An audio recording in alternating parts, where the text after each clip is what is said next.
Hello and welcome to today's 2024 Climate Leadership Awards Kickoff and Informational Webinar. My name is Charles Pope and I want to thank you for your interest in the Climate Leadership Awards and for joining us today to learn more about the program. Leaders that advance climate solutions are needed now more than ever. We hope that you will find today's presentation helpful and that you will consider submitting an application to bring more attention and awareness to those individuals and organizations serving as leaders in the climate space. We also invite you to spread the word about this fantastic opportunity to elevate leaders and encourage voluntary action.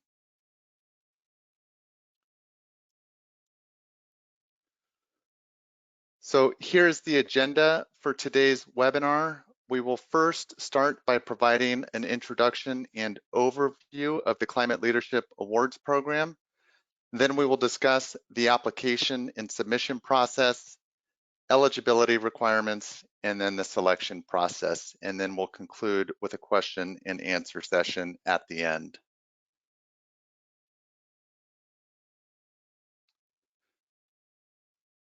Before we get started, I will remind you that attendees are muted and that you can submit questions and comments through the webinar control panel. Also, today's presentation is being recorded and will be available through the Climate Leadership Conference YouTube channel, as well as on the Climate Leadership Conference and Awards website. Also, there is a nationwide emergency test alert that is scheduled to happen during our webinar today. So you may want to turn off your phones during the webinar as the emergency alert may override your silence or vibrate feature on the phone.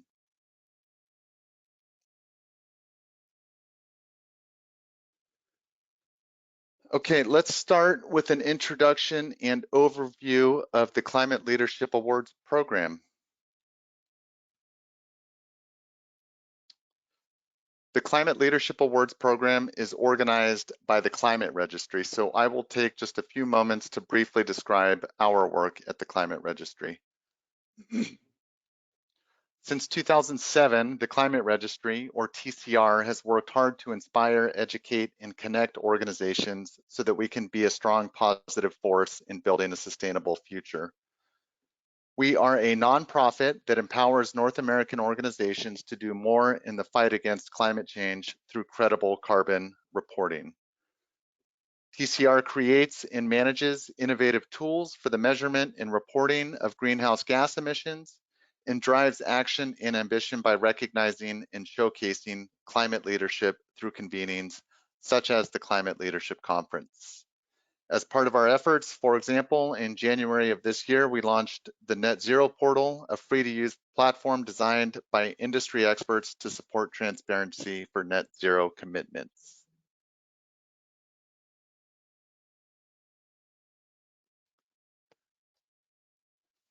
The Climate Leadership Awards, or CLAs, is an annual awards program with a particular emphasis on reducing greenhouse gas emissions and building resilience to climate change. It has recognized exemplary corporate, organizational, and individual leadership since 2012, and over 185 sectors have been honored.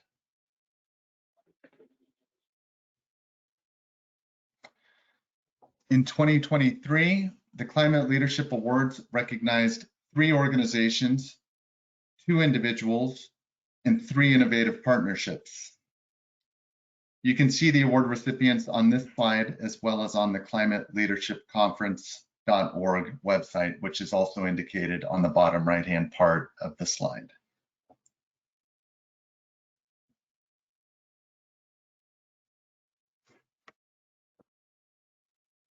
On the climateleadershipconference.org website, you can view all previous award recipients since the inception of the Climate Leadership Awards program in 2012.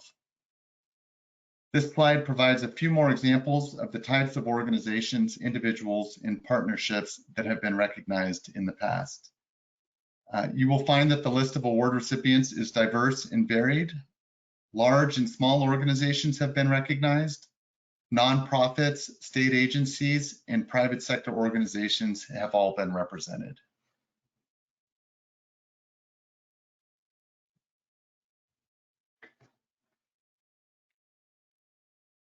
Award recipients are honored at a formal dinner at the Climate Leadership Conference, which is a 3-day event that serves as the perfect venue to showcase the award recipients.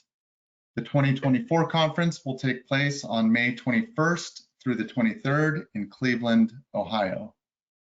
All conference updates will be provided on the climateleadershipconference.org website. However, I do want to spend a moment to give you a quick overview of the Climate Leadership Conference event on the next slide.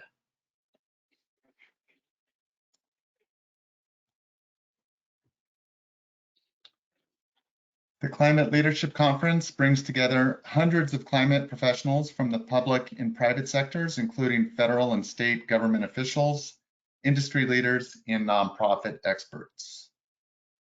The 2024 Climate Leadership Conference will dive more deeply into the specific solutions transforming industry and infrastructure, the varying pathways in pursuit of net zero goals, and how communities are adapting to and preparing for a rapidly changing climate.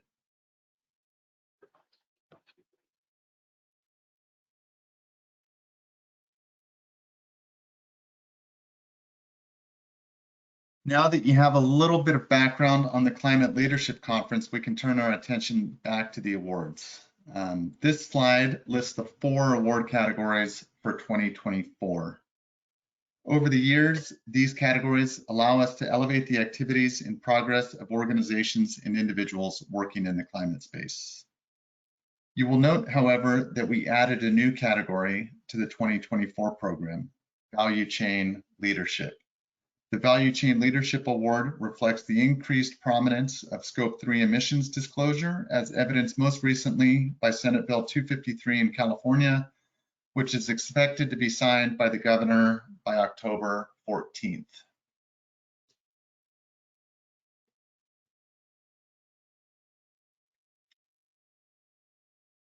Because we hope you will consider applying for an award, we just wanted to briefly walk you through the application and submission process. In this section, we will discuss how that process actually works.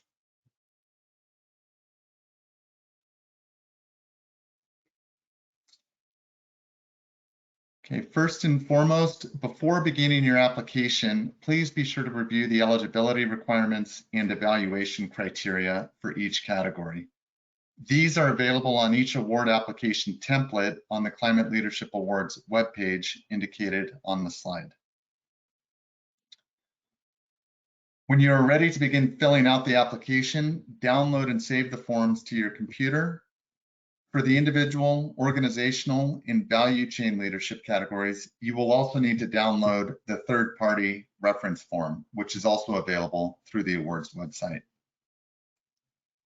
So complete the forms, prepare all supporting materials, save them to your computer, and submit them through the online SmarterSelect portal. The link to the SmarterSelect portal is indicated on this slide and is also found on the awards website.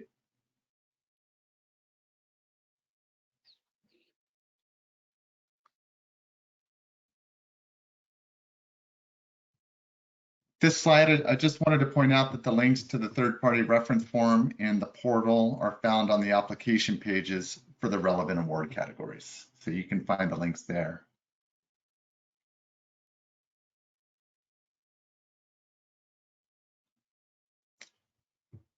Now, let's just take a few moments to navigate the submission process through the SmarterSelect portal. Once you click on the application link, you will be prompted to create your unique login. This login will allow you to sign back in at any time before the deadline to make any needed adjustments to your application. The portal will send you confirmation emails when you have created your login and again when you have successfully submitted your application. This is going to be a helpful indicator for you to know that we are receiving your materials. Once you have set your login, you will be shown the first page of the CLA application form shown here. On the right-hand panel, you will see an overview of the application steps so that you can track how far along you are in the process. You can also click on the printer icon to print the application form as you fill it out. First, you will select the award category you are applying for, and then next, you will be prompted to provide the contact information relevant to the application. The contact information submitted through the portal should match and align with the contact information indicated on the application form itself.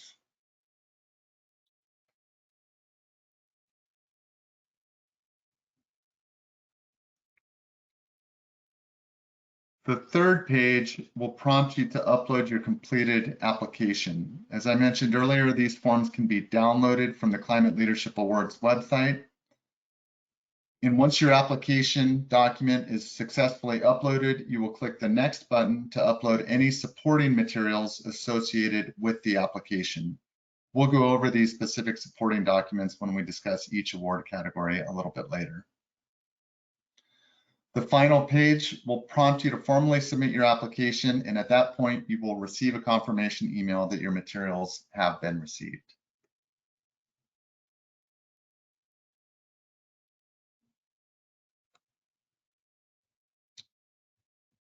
Okay, on this slide, I want you to note the important dates. The award application process has already opened, and it will remain open until January 12th, 2024. So all applications must be submitted by the deadline of January 12th. All applicants will be notified if they have been selected for the award by early March 2024. And those that have been selected to receive the award will be invited to an informational webinar in early April 2024. And of course, the award ceremony will take place at the Climate Leadership Conference on May 22nd, 2024 in Cleveland, Ohio.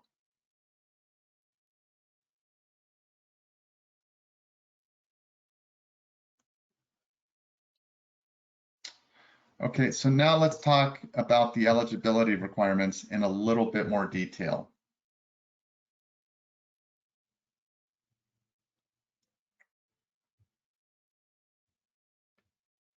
Okay, the most notable change that I want to point out between 2023 and 2024 is the introduction of the Value Chain Leadership Award category, which highlights exceptional commitment, initiative, performance, and outcomes focused on Scope 3 emissions.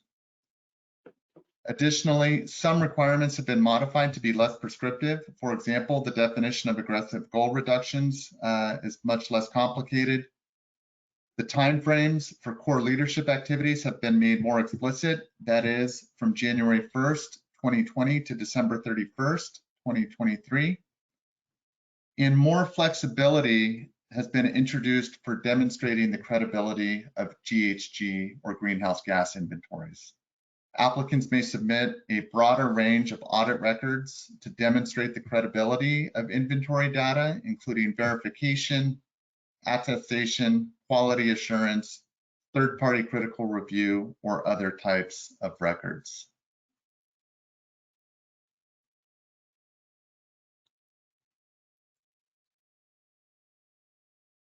Okay, minimum requirements for the award categories are outlined in the appendix of each award application template. For the organizational and value chain leadership award categories, there are also specific requirements for GHG inventory and verification, and also for GHG reduction goals. The application also distinguishes between must and should statements. These terms should be familiar to most of us given our work with various standards and protocols and frameworks. But the slide here includes some formal definitions, but just keep in mind that where the application specifies must, treat it as a requirement. And where the application specifies should, know that it is not a deal breaker, but rather more of a recommendation that can serve to strengthen your application.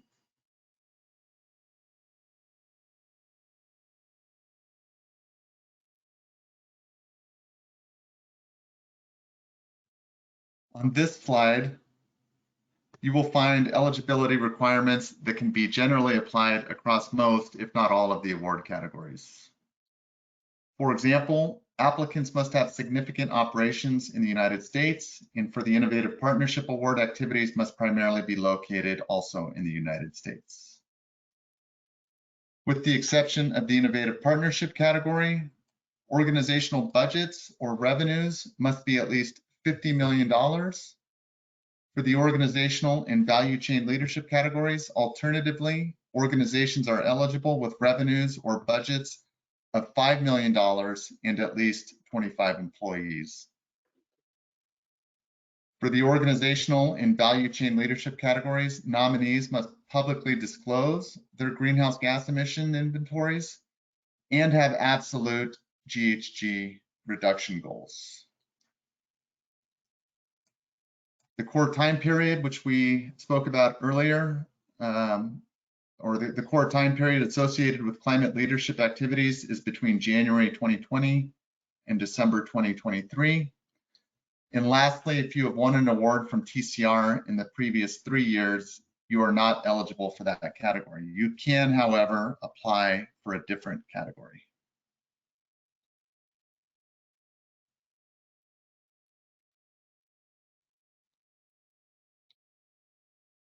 Now let's talk about each award category. For the individual leadership category, nominees must have been employed and reside within the United States.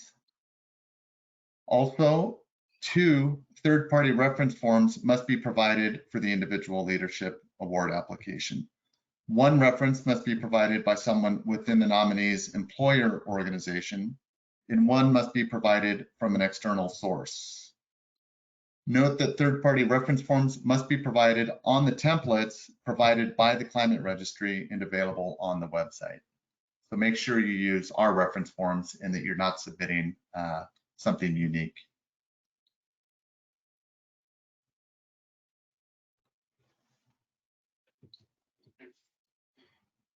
Okay, to be eligible for the Innovative Partnership Award, the application must demonstrate that the partnership is currently active, supported by a legal agreement or arrangement, and motivated by an imperative to take climate action. That means that the partnership cannot be motivated by business drivers like cost reduction or market expansion, for example. Also, partnerships must establish a baseline assessment such that verifiable results and impacts are achieved for the benefit of a specific population.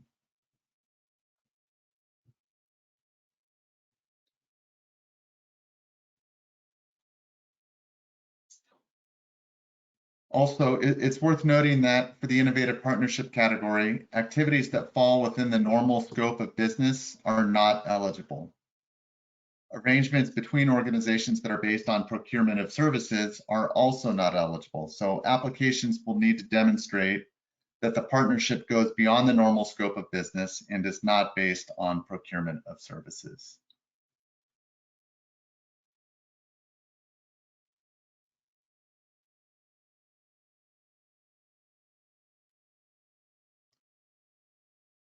Let's now talk about the Organizational Leadership Award. When you submit an application for the Organizational Leadership Award, it is important to also submit the corresponding required supporting documentation, including audit records, third-party reference forms, and greenhouse gas inventories. As I mentioned earlier in the presentation, one of the key differences in the requirements this year is that there is a much higher degree of flexibility in the types of records you can submit to demonstrate the credibility of greenhouse gas inventories.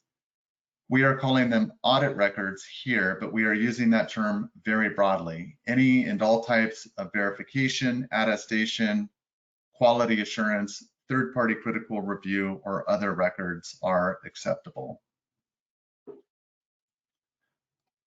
Third-party reference forms are also required for the Organizational Leadership Award. However, only 1 third-party reference form is required for that award. Up to 3 may be submitted, but only 1 is required. Records of greenhouse gas inventories are also required for both the baseline year and the achievement year. If the organization has not yet achieved its emissions reduction goal, then the inventory for the most current year available must be submitted. Besides the required documentation, there are also requirements related to the inventory and verification of greenhouse gas inventories, as well as the organization's greenhouse gas reduction goals. Those requirements don't need to be discussed in detail here. However, they are detailed in the appendix of the application form, and they do cover such things as the need to publicly report your inventory, include both Scope 1 and Scope 2 emissions, and establish an absolute reduction goal, for example. So I encourage you to review the appendix to familiarize yourself with those specific eligibility requirements.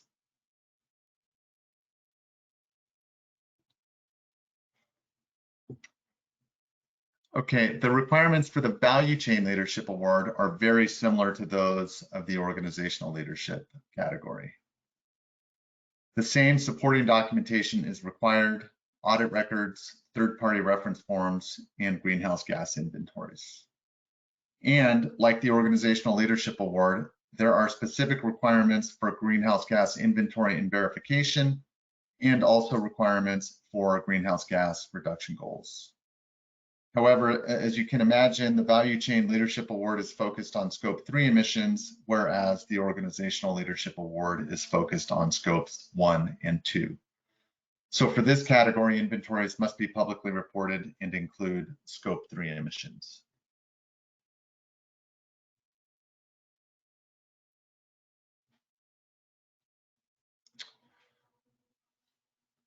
We will conclude the discussion on eligibility requirements by identifying what would disqualify an application from consideration. So first and foremost, an applicant will be disqualified if it is found to be in serious violation of environmental regulations, civil rights, or financial impropriety, and no additional clarification or information is provided in the application.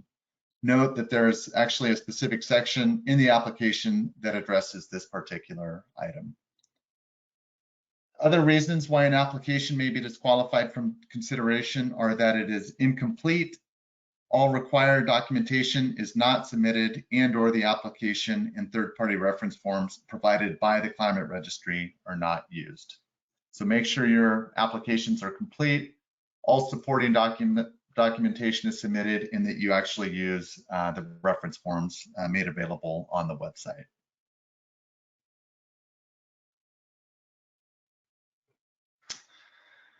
We will now briefly cover the selection process and how award recipients are actually determined.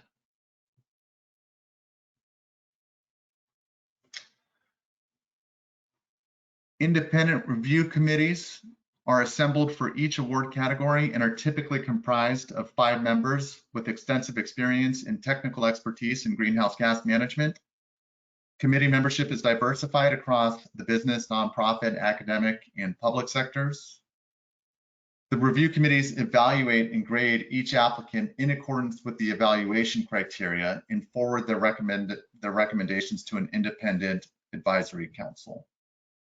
The advisory council serves as an additional layer of assessment and quality control and makes the final decision on the award recipients for each category. For any actual or perceived conflict of interest, members of the review committees and advisory council recuse themselves from evaluation of the applicant in question. The selection process is organized in this way in an effort to lend a high degree of rigor, independence, and credibility to the awards program.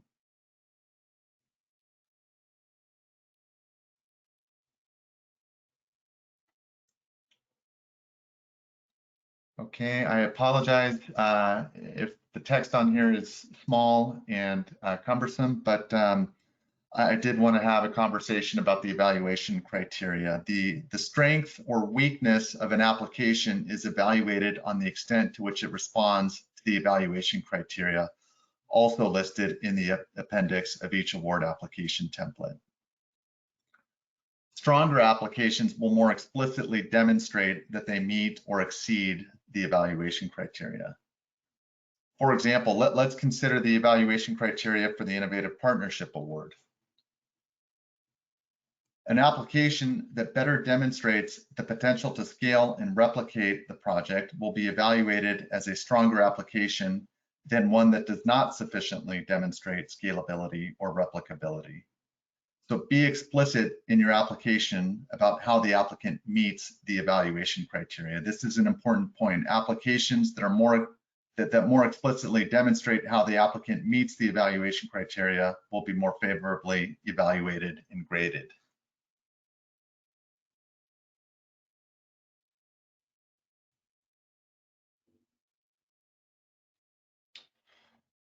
Okay, I think we have some time for Q&A. Were there any particular questions, Jaya, that stood out? Yeah, here's a question.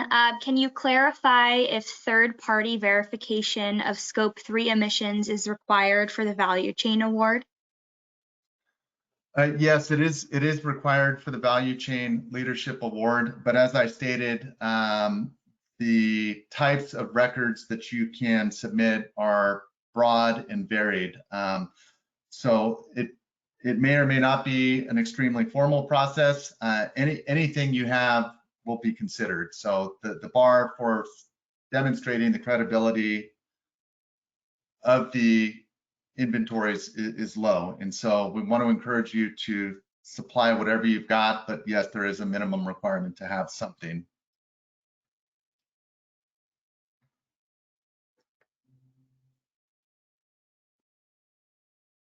Great, and any other questions, feel free to enter those in the question box on the right-hand panel.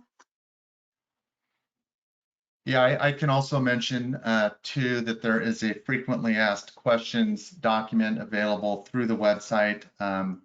Much of that content was covered here, but it may be useful for future reference. Also, we are available to answer any and all questions regarding the program or applications. You can reach out to me directly, or you can send us an email on the next slide before we conclude the presentation. It'll have a few different resources that you can use to reach out to us.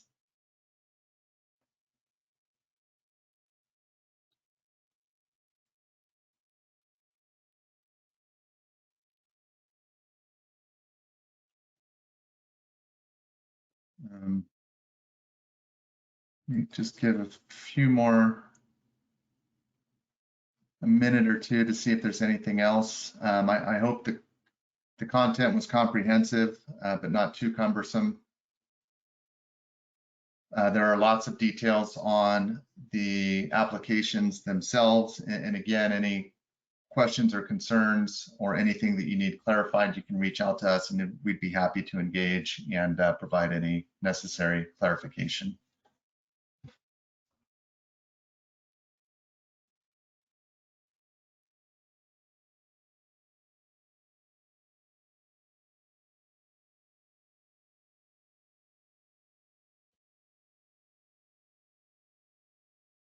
All right, well, I think we're coming to a natural end to the presentation.